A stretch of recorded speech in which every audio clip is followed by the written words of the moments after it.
नमस्ते दोस्तों, आपका एक बार फिर से स्वागत है आपके अपने चैनल पर। उम्मीद है आप सब स्वस्थ और खुश होंगे।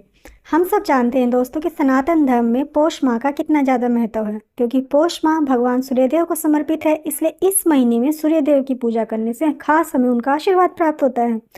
पौष महीने में सूर्यदेव की पूजा का बहुत ज़्यादा महत्व बताया गया है। मान्यता है कि इस महीने में भगवान भास्कर 11,000 किरणों के साथ तपकर हर एक प्राणी को सर्दी से राहत देने का काम करते हैं।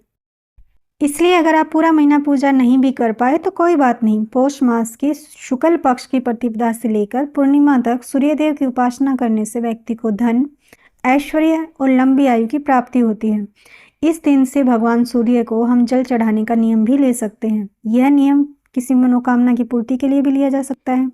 जल चढ़ाने के बाद सूर्यदेव की कथा जरूर सुनें।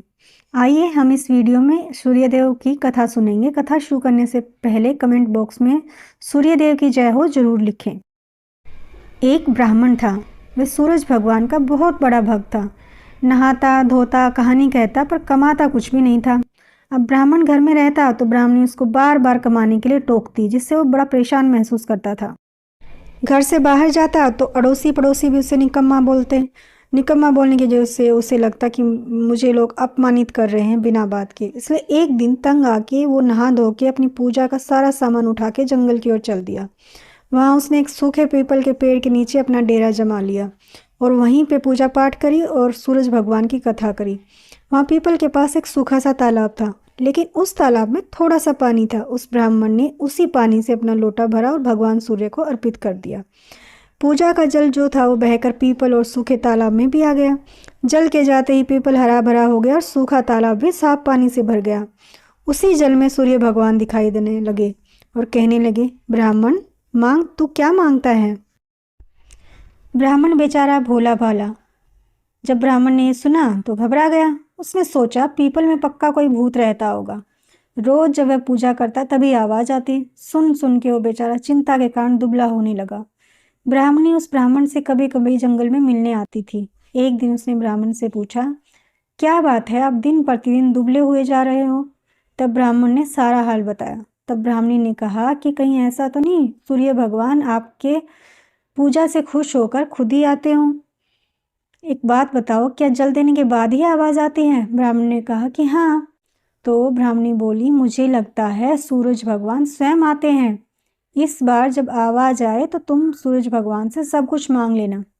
ब्राह्मण बोला, कैसे मांगूं? ज़्यादा कुछ कहना होगा तो मैं भूल जाऊंगा। कोई ऐसी तरकीब बताओ जिससे कम शब्दों में ज़्यादा सा मिल जाए। ब्राह्मणी ने कहा, तुम इस प्रकार कहना, 9 खंडे महल के अंदर सोने के पालने में पड़पोते को दास दासियों द्वारा खिलाते हुए अपनी आंखों से देखूं। इस प्रकार लंबी उम्र, महल, बेटे, पोते, पड़पोते और धन सब मिल जाएगा। क्योंकि जब धन होगा तभी तो सोने का पलना होगा, दास दासियां होंगे और आंखें घुटने ठीक होंगे तभी तो पड़पोते को सोने के पालने में झूला झूला सकेंगे और देख सकेंगे। दूसरे दिन पूजा के बाद आवाज आई तो ब्राह्मण ने वैसा ही कहा जैसा ब्राह्मणी ने समझाया था। सूरज भगवान ने सोचा, अरे दिखने में तो बड़ा भोला लगता है, पर एक ही बार में सब कुछ मांग लिया। तब सूरज भगवान ने बोला, जा तेरी हर इच्छा पूरी होगी। ब्राह्मण जंगल से घर आ गया और देखा कि उसकी टूटी हुई झोपड़ी की जगह एक 9 खंडा महल खड़ा है। दास दासी अंदर आ जा रहे थे। ब्राह्मण ने उनसे कहा, अरे मेरी यहाँ झोपड़ी थी और एक बूढ़ी ब्राह्मणी भी थी, वो कहाँ गई। उस समय महल की खिड़की से एक सुंदर औरत गहनों और सुंदर कपड़ों से सजी हुई बाहर आई और ब्राह्मण से बोली, आ जाइए, ये आपका ही घर है। सूरज भगवान ने हमारी मनोकामना पूर्ण कर दी है। ब्राह्मण ने कहा, हम इतने धन का क्या करेंगे। ब्राह्मणी ने बोला, अरे धन से क्या नहीं होता, दान पुण्य यज्ञ होम करेंगे। फिर ब्राह्मण ने वैसा ही किया। अब सब राजा की जगह ब्राह्मण का गुणगान करने लगे। राजा ने जब ये सब सुना तो उन्होंने उस ब्राह्मण को बुलवा लिया और पूछा, कल तक तो तुम्हारे पास खाने को भी नहीं था, आज अचानक से इतना धन कहाँ से आया, कहीं चोरी डाका तो नहीं डाला। बोला, नहीं, ये सब सूर्य भगवान का आशीर्वाद है। मैं उनका पूजा पाठ करता था, कथा सुनता, नियमित जल चढ़ाता था, उसी का आशीर्वाद मुझे मिला और आज मेरे धन धान्य सब कुछ है। राजा ने कहा, मेरा कोई पुत्र नहीं है तो मुझे क्या करना चाहिए। ब्राह्मण ने राजा को सूर्य भगवान की पूजा करने की विधि बताई। राजा ने वैसा ही किया और उसको पुत्र प्राप्ति हो गई। सब लोग सूर्य भगवान की जय जयकार बोलने लगे। हे सूर्य भगवान, जैसे ब्राह्मण और राजा की मनोकामना पूर्ण की, वैसे ही सबकी मनोकामना पूर्ण करना। कहानी कहने वालों की, कहानी सुनने वालों की और हुंकार भरने वालों की सबकी मनोकामना पूर्ण करना। जय हो सूर्य देव की।